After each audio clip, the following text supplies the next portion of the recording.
A very warm welcome to IDFC First Bank presents Leaders of Tomorrow Season 14. I'm Ritvika Gupta. Over its past 13 successful seasons, Leaders of Tomorrow has championed the aspirations of India's entrepreneurs.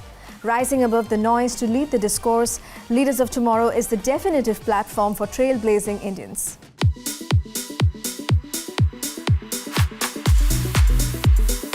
Through riveting dialogue and actionable insights, Leaders of Tomorrow, in its run of over 1,000 episodes and counting, has been committed to showcasing novel and visionary MSMEs that are making path-breaking headway.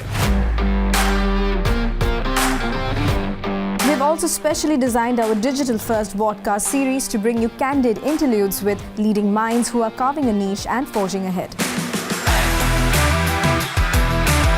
From screen to stage, Leaders of Tomorrow's springboards have been engaging local innovators and promising entrepreneurs from across Indian cities, banding together a diverse community of leaders.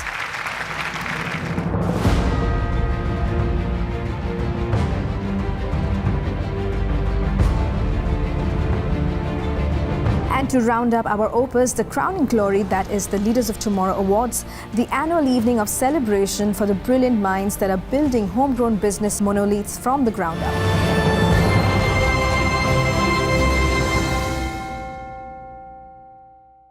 And today we begin a new chapter, a new season, a new theme in this legacy. Emerging businesses, the India advantage. As we speak, a new world order is taking shape amidst global volatility and uncertainty. One that is faster, tougher, and far more intentional. With the powers shifting from the West to the global South, India sits at the heart of this reset. AI-first thinking, sustainability, and new age economies are rewriting the rules of business. From Tier 2 and Tier 3 India, a new generation of leaders is challenging legacy giants and building category-defining businesses. Leadership today isn't inherited, it is earned in real time. To kick off our new season, we have a diverse panel of voices tonight to decode the India advantage. Joining me are Chairman and Managing Director of Balaji Infra Projects and Chairman World Trade Center Mumbai, Vijay Kalantri. Partner Human Capital Advisory Solutions at KPMG India, Arun Sharma. Co-founder of Zook, Disha Singh. And Chief Commercial Officer at Blue Dart Express, Dipanjan Banerjee.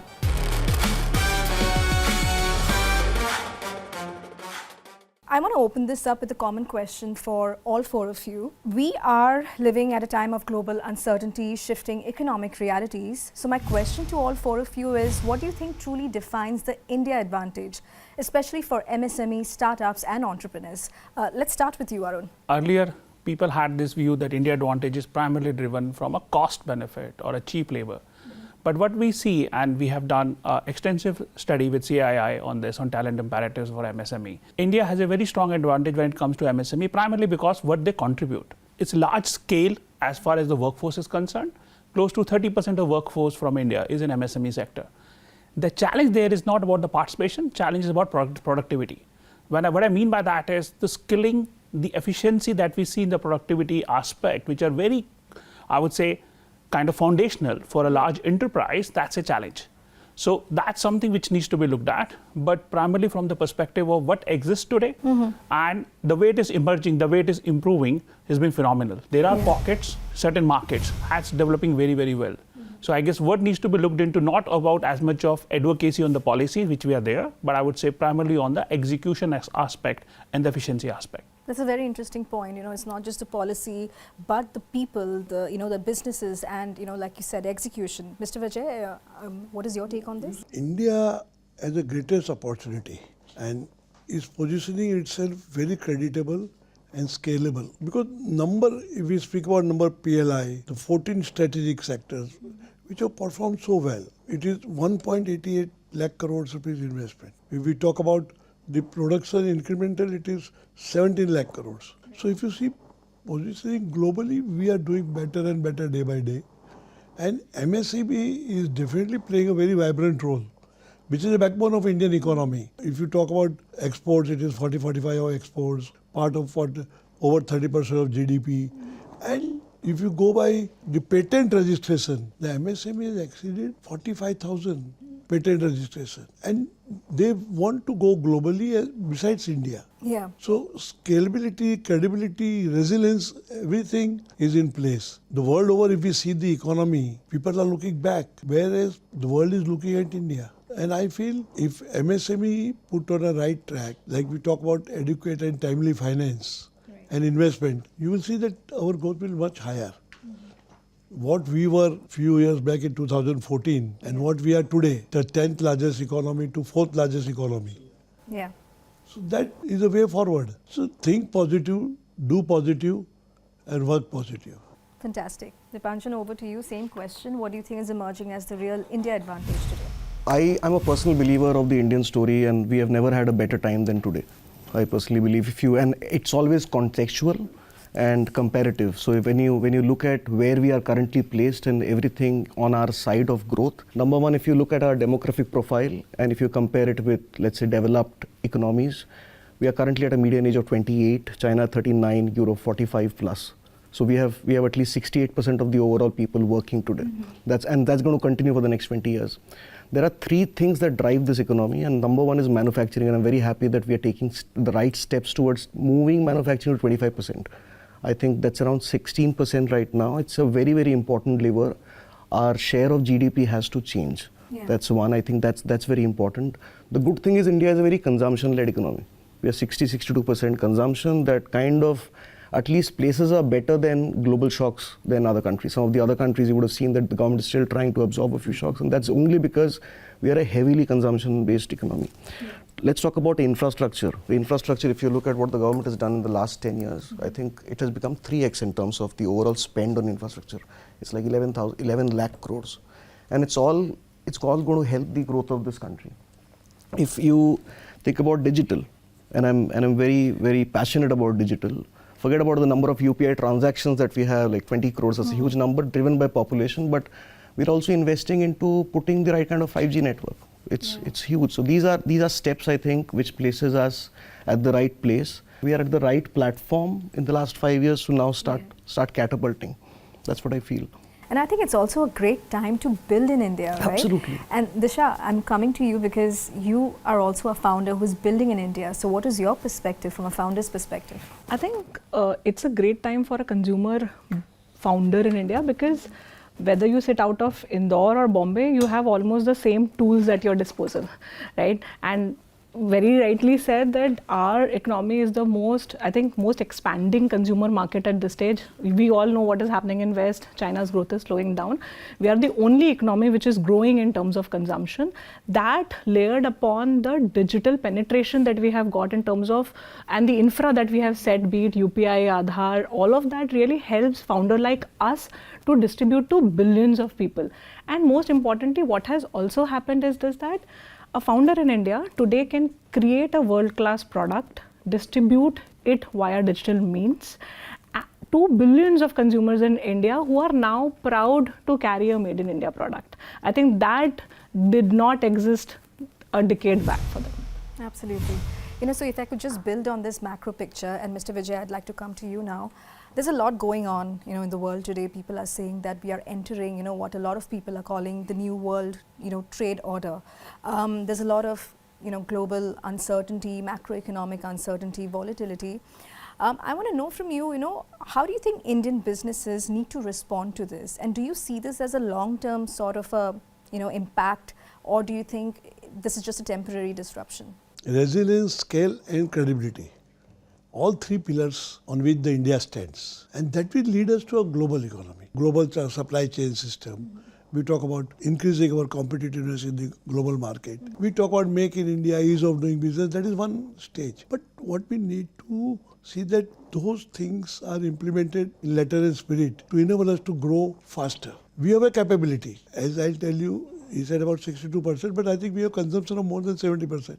So even 2008 crisis when it came, we were able to overcome. We never knew that are the crises. Even if we talk about recent crises, the world over we see in various countries, so many restrictions came. But fortunately, the growth has taken shape and place in the same manner as it was doing. And the world is looking at India. Rather than earlier talking about India, the world wants to partner with India. Now it's for us to reciprocate. See, many people have one apprehension only, on bureaucracy. That we have too much of strings attached. That needs to be seen. Government is also working on those lines. We are also all working on those lines. We all have one view growth.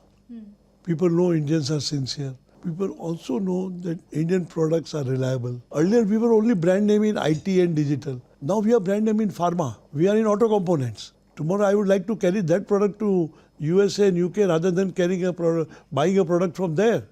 Because that's what the spirit is. This all speaks volume about our country and products and industry and trade. Yeah, and just picking up from there, Arun, I want to come to you. So when global volatility intensifies, it's the MSMEs that feel the tremor. You know, we are hearing of trade routes under stress, energy prices hiking, supply chains getting disrupted.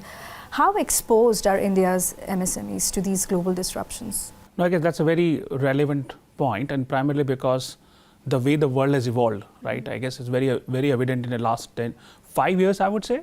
The world has started looking more inwards. There was a time earlier where everyone was trying to be one global nation in that spirit, and it's more about providing that ecosystem that anybody could work from anywhere, provided all the aspects are there. Yeah. But nowadays what we are seeing is that many countries are trying to bring a lot of work inwards. Having said that, I would still say that from our research, and the numbers speak for itself, and that's been also reverberated my fellow co-panelists, that India MSMEs work is widely recognized. There's a lot of pride. The export is around 40% plus for the India export.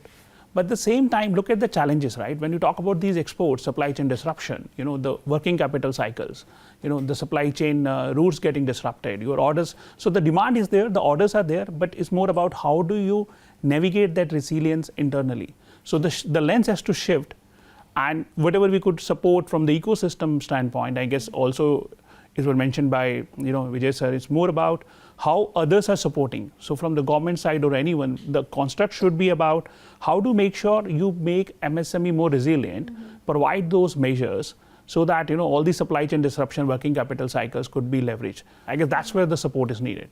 Right. And what's interesting is also that today founders are building in an environment, you know, that is perhaps globally uncertain, but domestically it seems quite positive. And Disha, I want to come to you. You know, when global disruptions happen, does a startup founder change the way he or she thinks about growth, about scalability, about sourcing, you know, longevity, sustainability, or are today's founders only building for exits? So I think I'll divide it into two parts. The first one is, see, it's very unfortunate what has happened on the global level, right? But what it has helped founders do is work harder, which we any which ways do, but now also work harder on the back end. So now most of the founders that I know and I speak to are building in India. They were for the longest time building for India, now they are building in India. They are working with their vendors, their karigars to make them world-class care. We don't have to go outside, we can build in India itself. And I think that's one leverage we are also unlocking, both in terms of upgrading our people skill and also getting better cost in the whole process, right? On the second one, we have such a great opportunity to build something so unique at this point of time and not be a category copy but a category leader, because Indians are now accepting who we are as people, which just you rightly said, that till the time we don't build something which lasts, there is no point of exit, right? We have an opportunity which we did not have 10 years back, where we were copying a lot of West. Now we are building unique businesses which are very suited for India and Indians for that matter. And I think we all are building our legacy via the companies that we are building. With every global disruption, it shows up in movement, costs, you know, supply chain, delivery. Tell me, Dipanjan, from your perspective, how is your industry reacting to what all that's happening around the world today?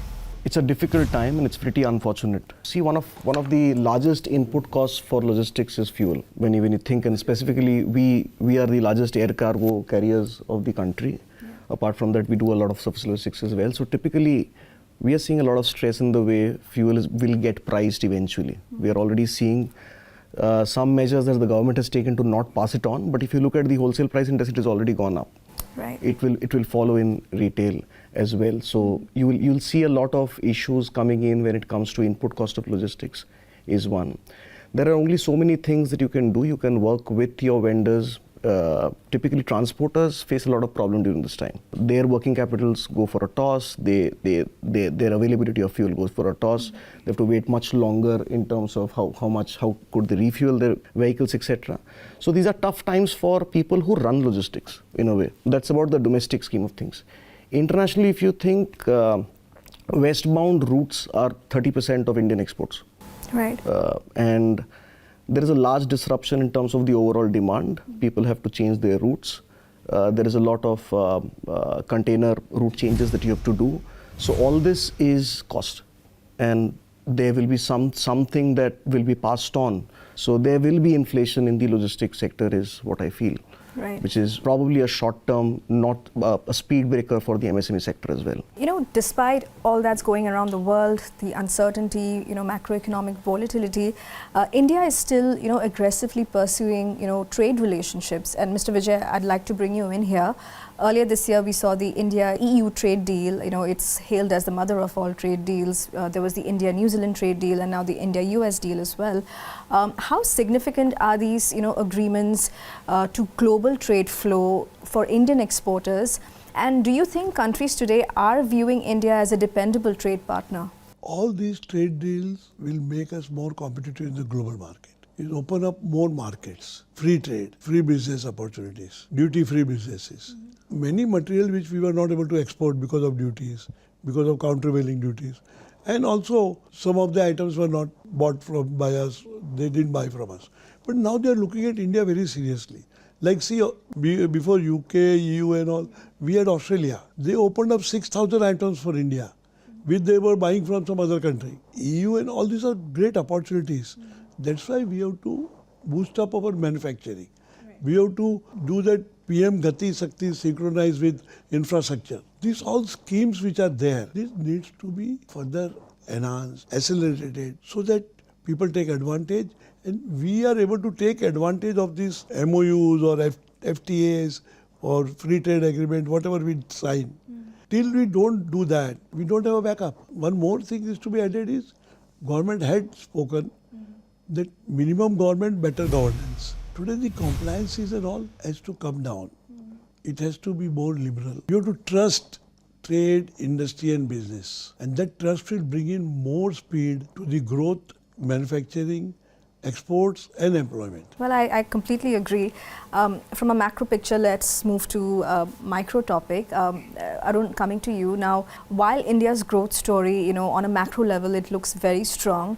But if you look beneath the surface, I want to ask you, do you think today's MSMEs are globally competitive? Because there is no shortage of policy intent. You know, every budget we hear the government announcing initiatives and programs for MSMEs. Even this year's budget also has a 10,000 crore SME growth fund. You know, there is an intent to create champion SMEs as well. But what is the on-ground reality? When you talk about macro level, things look very strong. And I would say when you go to a micro level, maybe the things are improving, but I would say it's uneven. There are pockets of brilliance where what we are producing is globally in demand, as kind of shared by my fellow co-panelists as well. And there's a lot of pride now when we go and talk to a lot of leaders. Everybody is very much looking forward to be here. They say that India is by default, we have to be there. Yeah. But now when I come back to that aspect, and we did extensive study with CII on talent imperatives for MSME. What came out very strongly is, you know, while the workforce is there, the scale is huge, scale is 32 crores. But the question is vocational training. How many of them are skillful or trained as it happens in enterprise? So that number is very, very small. So what happens is while the scale is there, skill has a challenge. If skill has a challenge, then your brilliance happens in pockets. So what needs to happen definitely is from a thinking from a micro level, if I look at is how do you establish workflow which are defined, quality process, wherein you can easily ensure whatever production is to happen, it happens to that specific quality. You're able to deliver to what you have promised. But most importantly, when these happens, the competitiveness emerges. Right. So I would say that once the capability is built, the consistency comes in the place, our whole competitiveness will improve multiple notches. Right. Having said that, I guess I shared earlier as well, there are pockets of brilliance where many of these particular components are being required even by the global manufacturing giants. Case is auto. a lot of auto components work which happens in Pune and Chennai, they are being leveraged by the global auto companies, without any challenge whatsoever. They're fully integrated. So nowadays there are much more being export-led work happening primarily because of that. Right. So again, going back to the basic discipline about how do you make sure the skilling happens, the quality is ensured, the workflows are there, so that you're able to have predictable outcome when it comes to process and system. So if that happens, I would say chances are much, much brighter to increase our competitiveness. Competitiveness is also deeply linked to infrastructure and efficiency, and Dipanjan, the logistic industry has also gone through some massive transformation over the last 5 to 7 years. From e-commerce, we now have quick commerce, ONDC, multimodal infrastructure. Tell me, where the biggest opportunities do you see in the industry today? So I think the amount of infrastructure that has been built in the last 10 years, which is powering logistics today, it's very large in terms of the total highways made. I think we talk about a number of 57,000 kilometers. What it basically does is it helps people like us to run our entire network faster. Mm-hmm. In terms of freight corridors, in terms of rail network improvements, in terms of SEZ setups, etc. Everything is helping the overall logistics system. That's from the policy framework perspective. The GST movement of India redefined the way people trade. And I remember days of octroys and West Bengal entry tax, and this state has a different form, that state has a different form, and there would be people waiting at the borders of states as if they were borders of European economies are better linked than how Indian states were earlier. The European countries were better linked. So there used to be 4 to 5 hours of traffic jams around the border. So you can imagine how slow the network was. Post GST, people like me or logisticians or anybody who think about supply chains have been able to think about the country seamlessly. So you can get closer to the consumer, you can map consumer cohorts, you can get your inventory much faster to where your consignee is, and that basically helps you to fulfill the experience much faster. Biggest change has been technology. In the last 10 years, I think India got onto the normal ERP track trace phase very early. For example, Blue Dart was the first one to get track trace in the country in logistics. But the last 10 years redefined saying that what is real tech in logistics? It's not mere track and trace. It helps you run your business. It helps you create efficiency. It helps you route optimize. It helps you. There has been a huge evolution in terms of what technology did to this particular industry, and today we are much more resilient, we are much more informed, we are better forecasted, we do better optimization of routes, and let's say brands like Zook probably do much better inventory planning, and they have the power of better OMS and WMS to plan inventory, so that all this works in tandem. And the last part is last mile, and all of us order things in 10 minutes, 5 minutes, 3 minutes. Last mile of logistics has changed like never before. Tech and the ecosystem has enabled it. So people will still keep debating whether you need it in 10 minutes. But the reality is, India has made it possible. There isn't many countries in the world where you'll get the same thing. It has created 5 lakh jobs of people at least delivering, and there's a complete gig economy out of that. And I would say that the industry is much more prepared to handle shocks. You could never think that COVID could hit any industry. Yeah. And logistics was running the entire country in a way. But I think we are much more resilient now. We are informed, better tech, better people, talent density has increased, and much more prepared. We're also seeing the rise of Tier 2 and Tier 3 India. And Disha, my next question is for you. As a consumer-facing brand, what is the potential, of these smaller markets? Are they investment worthy? What's the, spending power like? Sure. What's the infrastructure, And do you think the next unicorn could perhaps come from a Tier 3 India? So at Zook, Tier 2, Tier 3 is not an experiment anymore. In fact, majority chunk of our revenue currently also comes from Tier 2, Tier 3. A woman in Surat or Lucknow has the same Instagram feed as a woman in South Bombay. So aspiration is completely democratized, and I think that's the power that has been unlocked because of the digital. And it is just going to grow more and more. Actually, the problem is not demand. It is still last mile delivery, return and exchanges. So the trust and the experience is something which is blocking the expansion into Tier 2, Tier 3. And I will flip your question. The next unicorn might or might not be built in Tier 2, but it will be definitely built for Tier 2 and Tier 3. And the founder can still sit in a metro. Whoever in the founder space cracks distribution and trust at scale will build a moat which will be unlike, which can never be replicated, is what I believe. Absolutely. And with new markets, we are also seeing new economies also coming into the picture. Arun, my question is for you. We are seeing a lot of new age economies, the gig economy, digital economy, creator economy. What is your take on this? And do you think they are here to stay for the long run?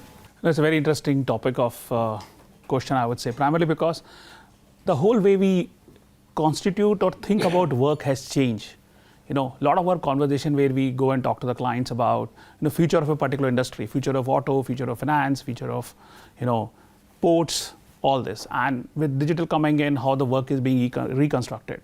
So I guess what we have seen and what really works with many enterprises who have really aced it is about how do you distribute the job. Now, job has become a part of different tasks. So job has a sum of different tasks which could be done by system, AI, agent, or your regular employee, or your, I would say a gig worker. Now, if you look at that construct, the whole organization model, the way you look into the cost changes. If I look at from an organization standpoint, fantastic. Why? Because it allows me flexibility. It allows me that lean cost structure that we always had debated about, right? How do I keep my capital cost lower? Right. But now I think about from a human standpoint is about, does it give you security? What's about insurance? What about your social benefit? How about certainty of your expenses that you have to run a family? And that's where the real conundrum arrives. From our perspective, I would say, and if I talk about some of the examples as well, like I have few friends, I would say a lot of people would have those real scenarios where somebody working in a stable job, they left the job, they're doing a gig work at two places. And they're very happy about it. But the moment you talk to them and they say, hey, all was going well, but I just realized that when my company gave me a medical insurance, it took care of my parents well in the old age versus if I buy from outside. So where the ecosystem will come in, which will provide that level of assurance or trust. Disha made a very important point that about moat will require a trust to be there. Similarly for this, a trust is needed that if I want to go through a gig work route, is there a societal support? Is there a way the government is thinking about those basic tenets where I could be very clear about what I need to do 3 years, 5 years for my family, my kids have to go for higher education, or anything untoward happens, my medical expenses are taken care of. So I guess it's more about the mindset. But in my view, and if we look at around this whole concept of flexible workforce, gig workforce, gonna stay. Last but not the least, we typically use this statement a lot, and for us as well as it's now human or machine. It's human plus machine. So there's a big plus or big ampersand, which is augmentation rather than a replacement. Fantastic. And well, shifting gears a bit, I want to come to you, Mr. Vijay. Now, India aims to be a global manufacturing powerhouse. I want to understand from you, what are some of the roadblocks or some of the challenges that are still, persistent in the industry that needs to be, tackled, if it really wants to achieve that sort of a position? Is it just capital? Is it, the lack of digital adoption? Is it policy, mindset? What's your take on this? When I said that various schemes are on, we have signed various FTAs. Our exports have grown 825 crores, 13% over the last year. Our services exports have grown at $367 billion. All this has happened. Now we are talking about furtherance of all this and how we can boost our exports, manufacturing, and what are the bottlenecks. Government policy is fine. Policy framework is happening, and many policies are made to see that manufacturing grows, employment grows, and export grows. All three are the parameter of the government. But there are many bottlenecks. All the policy needs to be implemented in letter and spirit. The problem is at the operating level. The bottlenecks are at operating level, not at the policy maker level. Policies may be fine, but the person who operates the policy, he has his own attitude. And he has a mindset which does not have that yes, India has to grow, country is growing. Like as an entrepreneur, I have a mindset, or she has a mindset. This has, no, we must grow. We must do this today. I will go home only after finishing this work. They do not have this attitude. If you go in a government office, they are doing it. What? So we need to export today. The consignment has to go now. Yours, no, not mine. So one's own feeling has to come in and say, I'm also part of your growth. I'm also part of your success. And you become my part of the economy also. Right. Rather than you just say, okay, I am doing what I have to do, rest I am not bothered. You go to any government office, you go to any public sector bank, you write letters, they never reply you. Don't make it apply, no reply. So attitude, mindset has to change in tune with the mindset and attitude of the leaders. Right. No, I completely agree. I think it's the mindset. It's also, the being to sort of carry forward, whatever, that instructions and whatever mandates that come top down. I also want to talk a little bit about technology, because it seems like, no discussion today is complete without the mention of AI. And I want to come to you, Dipanjan. AI is impacting industries across the board, every business function. My question to you is slightly different. Do you believe that AI will democratize entrepreneurship, or is it going to create a wider gap between those who can adapt faster versus those who can't? Probably the most important question for today, and I think you like it, you dislike it, you cannot ignore AI today, first of all. And we are probably in very early stages to make a judgment about AI, but I'll still attempt. I believe that AI is not about tech, because the tech will always get sorted and will get better. AI is about the structure of data and the adoption of AI. And the better we do it, anybody who does it better will benefit from it. That's the core of the subject. Coming to whether the divide will increase or the divide will not, I think, in my opinion, and that's my personal view, I think India will see around 3 phases of AI. Okay. And in the first phase, I think larger entities will benefit more than MSMEs. And the first phase should not last very long, because the access to enterprise level AI solutions for larger organizations are today a little better than MSMEs. And not only access, but the structure of data that we have with MSMEs, the kind of understanding of which tools, the access to those tools, etc., is not democratized as of now. But there will be a medium term and a long term, as per me. And I think in the medium term, the access of AI will become much more easier. The understanding of which tools will become better. Mm-hmm. The structure of data, which is the most important backbone to AI, the structure of data within the MSMEs will keep becoming better. And long term, I define long term as a much more level playing field than what it is today. Between somebody who really wants to use AI for the benefit. For example, imagine a very small brand sitting in a corner of Surat. Mm-hmm. How can AI basically help him today? And if you think about the use cases that AI does, right from helping that person grow his business, that is consumer profiling, data churn, etc., running a 24/7 customer service through a bot today. Otherwise, for a small business, it's a very high overhead to run a customer service team. Mm. So that, whether financial accounting, whether posting of entries, whether analyzing business finance, etc., and you can think about creatives, you can think about growing a business, everything is much more easier and scalable than earlier.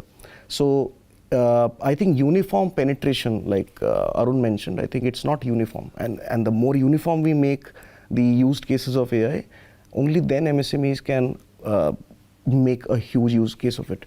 I'll tell you our example of what we are trying to do. We launched digital onboarding for MSMEs last year. Mm-hmm. And that is basically for a very small business to come on to Blue Dart and then get onboarded with Blue Dart with a few simple steps. But we still face a couple of issues, let's say vernacular issues. And now we are trying to get to the next layer where we are saying that is there a person who can chat with this person? Because I can't do that at scale. And we tested something out, and you won't believe that is as good as a person speaking to an MSME and answering all questions in the exact manner, probably better than what a human would answer. And that exactly solves the problem of how could you solve and get onboarded with a larger brand to grow your business. So this is an example of how level playing fields will get established in the future. Larger brands can reach a larger number of MSMEs at a scale with the use of right tools, and MSMEs can use the same tools for their business. But I think it's a slightly long-term thing. Short term, what MSMEs should focus on is data structure and understand what various tools can do for their business. Should be the next 6. I slightly disagree on that. All right, I believe that MSME will adopt, and because they're very agile, they'll adopt much faster than the larger companies. I'm sorry to say. I think the adaptability that we have at Zook and a lot of founders that I speak to, I'm sure would be much higher than any large corp, because to be very frank, we are much more adaptable, and data unstructuring is not a disadvantage. Actually, AI is helping you structure it. So you have to use AI to structure your data. So actually we don't have to go through the whole process where the large firms have structured their data and done all of these things. We can just put it in AI and structure it. Sorry for that. So first of all, don't call yourself MSME. Only the handicap with MSME is you require deep pockets. Actually not that as well. But AI, it's hardly $20. It's much cheaper But than... today the success rate is only 26% of AI. Because AI is what you feed. AI is what you give in. Yes. They don't have anything. So what he has fed, they will reply. But if I ask the question little differently, you have no reply. There are a lot of MSMEs where data is not structured, even in a format that there's a lot of informal that also goes on. So, and it has to be uniform. To coming to the earlier point, I think everything has a certain penetration level. Uniformity is execution discipline. So if there are bodies kind of coming in and saying that, okay, MSME segment 1, 2, 3, 4, 5, 10, this is the A program and we want to feed you this and this is what you need to do. And you have to get everybody at a level playing field first for everybody to access and grow together. No, absolutely. I think, we just have to wait and watch. Because right now, you're right, it's at a very nascent stage. But Disha, I actually want to ask you, for entrepreneurs and businesses, small businesses, who are looking to scale nationally, I'm not even talking about globally, what remains the biggest challenges for them? And especially for women entrepreneurs, what's the playing field like? Is it a level playing field according to you in terms of access to networks, capital, mentorship?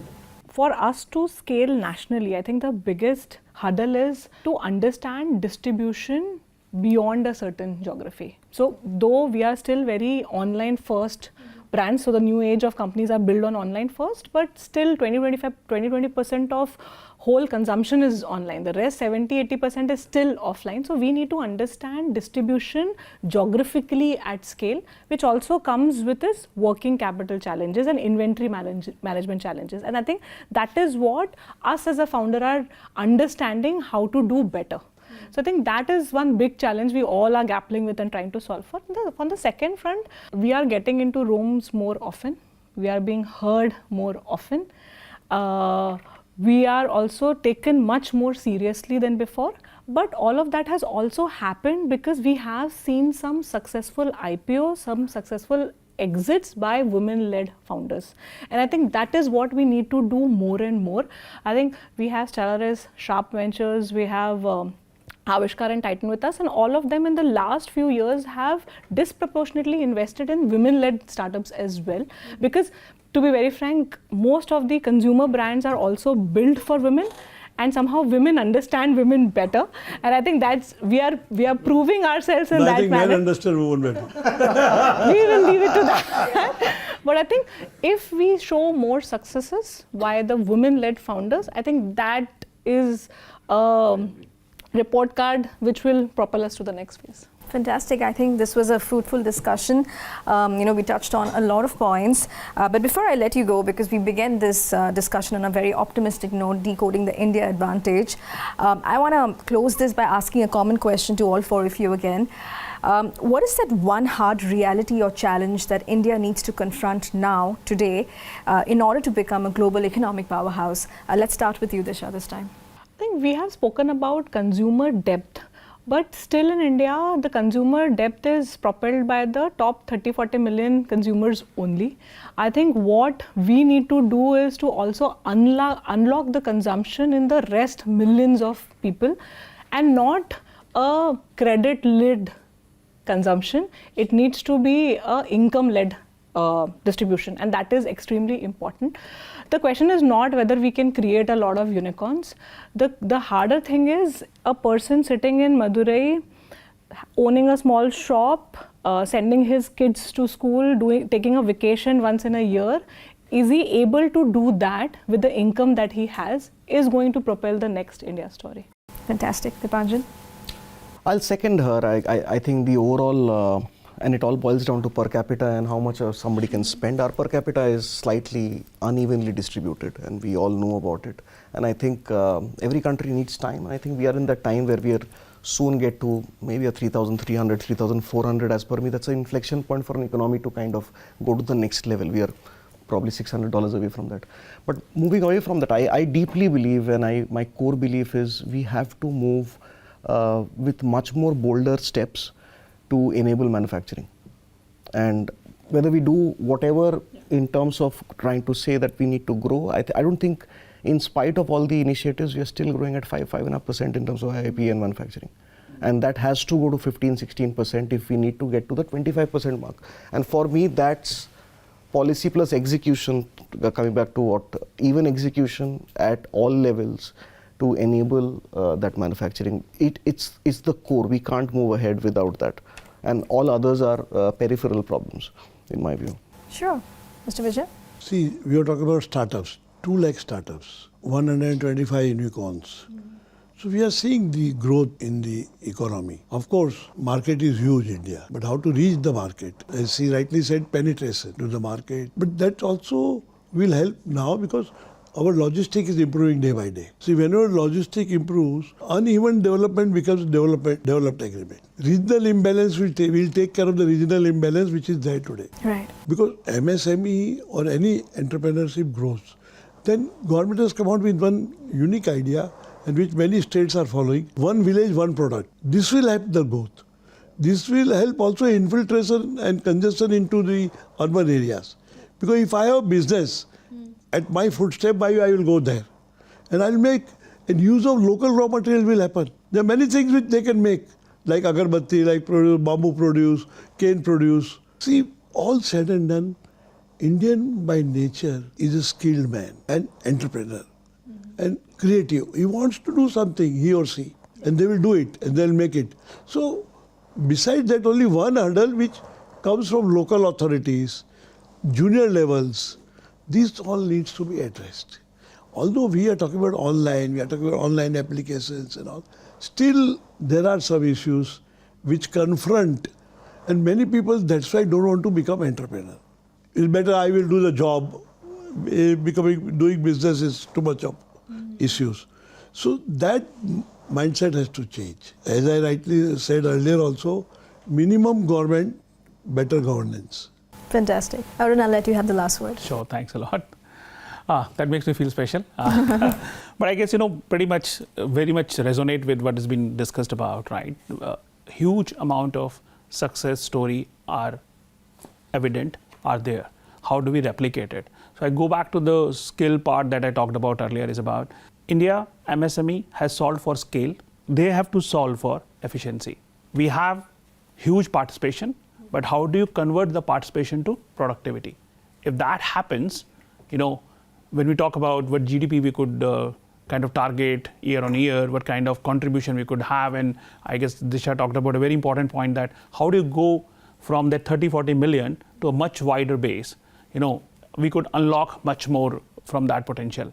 That's my view. Fantastic. I think, every growth story needs a bit of introspection, and we did that extremely well today through this very enriching and fantastic discussion. Thank you so much for your time to all 4 of you. Thank you for being part of ET Now Leaders of Tomorrow. With that, it's a wrap on this edition of IDFC First Bank Presents Leaders of Tomorrow Season 14. We hope you enjoyed the discussion. You can catch Leaders of Tomorrow daily, Monday to Friday at 7:30 p.m. only on ET Now. Thank you for watching. Goodbye.